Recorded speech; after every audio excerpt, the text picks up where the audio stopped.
Hi, Don Thornton here, and I want to talk to you today about, I would say the age-old conundrum whether you should get a virtual assistant or not in your real estate investing business.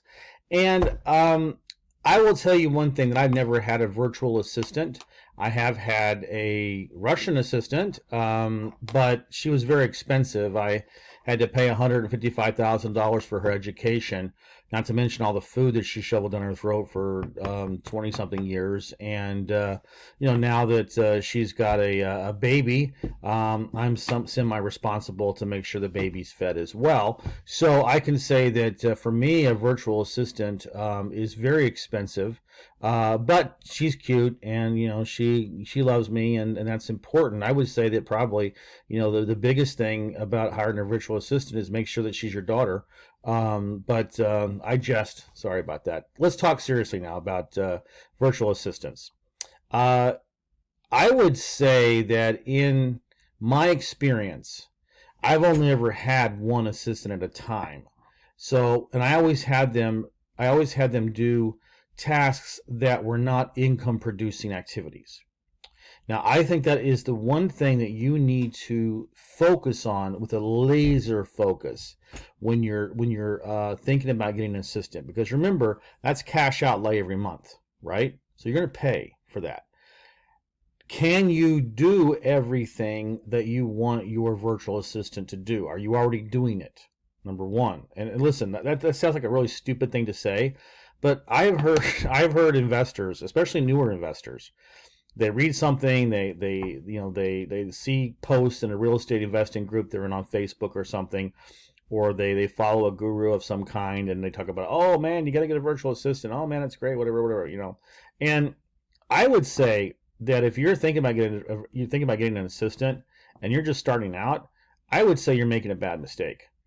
You have to know your business, okay?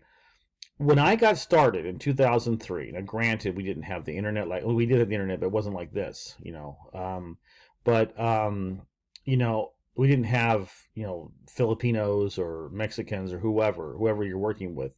We didn't have them ready to do so, to come in and to do all this work. I mean, you either hired someone local or you did it yourself. I did everything myself. Now, what did that mean for me? Okay, that meant that every day, well, I would say Monday through or Tuesday through Saturday, what I would do is I would download all of the court records. And when I mean download, I would go in and search myself.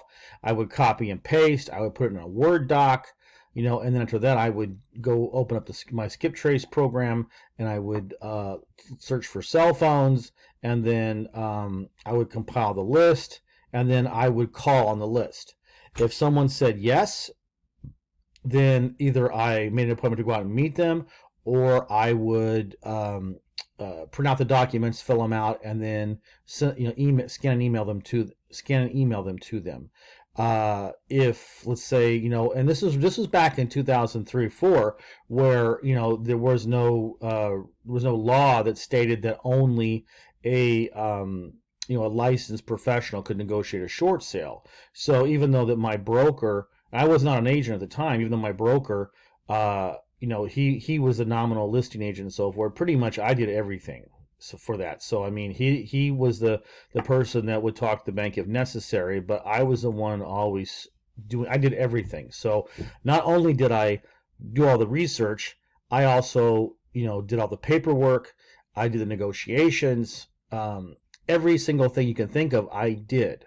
I did that until 2007, when it got to be a little bit too much for me.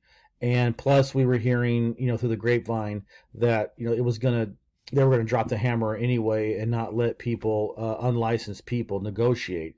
So I made preparations, and I hired someone that was had worked in the title company she'd worked in the office of my closing attorney, and she had title experience. And so I asked if she wanted to try something different, because she wasn't very happy what she was doing, and she said yes. And so I taught her how to do it, and then from then on I have never done any negotiations. And then, she got her license, she became a broker, and then, she ran the whole show until about 2 years ago when she decided to retire, and then I had to hire somebody else, my super, super, super duper realtor right now, Marta.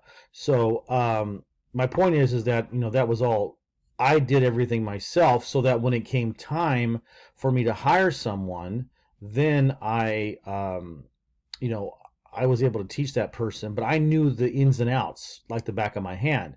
Now, I did bring on another assistant, uh, not for negotiations though, but to help me with the other stuff. So she would compile a list for me. She would do the skip traces for me. So I would get every day, I would get a list prepared for me, which was nice. I didn't have to do all that time, spend all that time on the computer. She grew into her job. She started doing.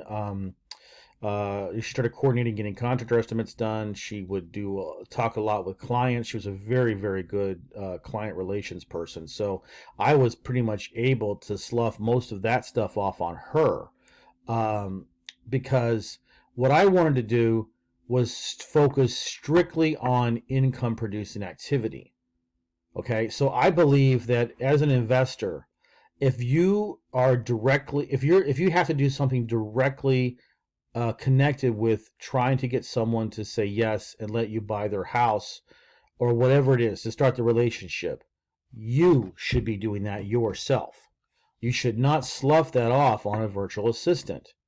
I This is my opinion. I'm old school. Take what you like and leave the rest. But I'm telling you that in my opinion, you should not have a virtual assistant doing cold calls for you. I don't think you should do that. Okay, because here's what happens. Here's what happens. And listen, folks, this is 18 plus years of experience dealing with foreclosure people. Okay, I know what I'm doing. We've been cold calling for all that time. I can do cold calling in my sleep. Okay, let me tell you something. When you get them on the phone, if you cold call them and they answer and you talk to them, you better close them right then, or you better establish a relationship right then. All right, because there's no guarantee they're going to answer the phone again.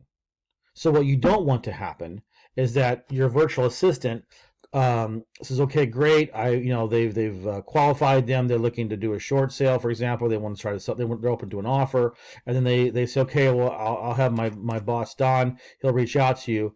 Don reaches out to them, and they never pick up because something else happened.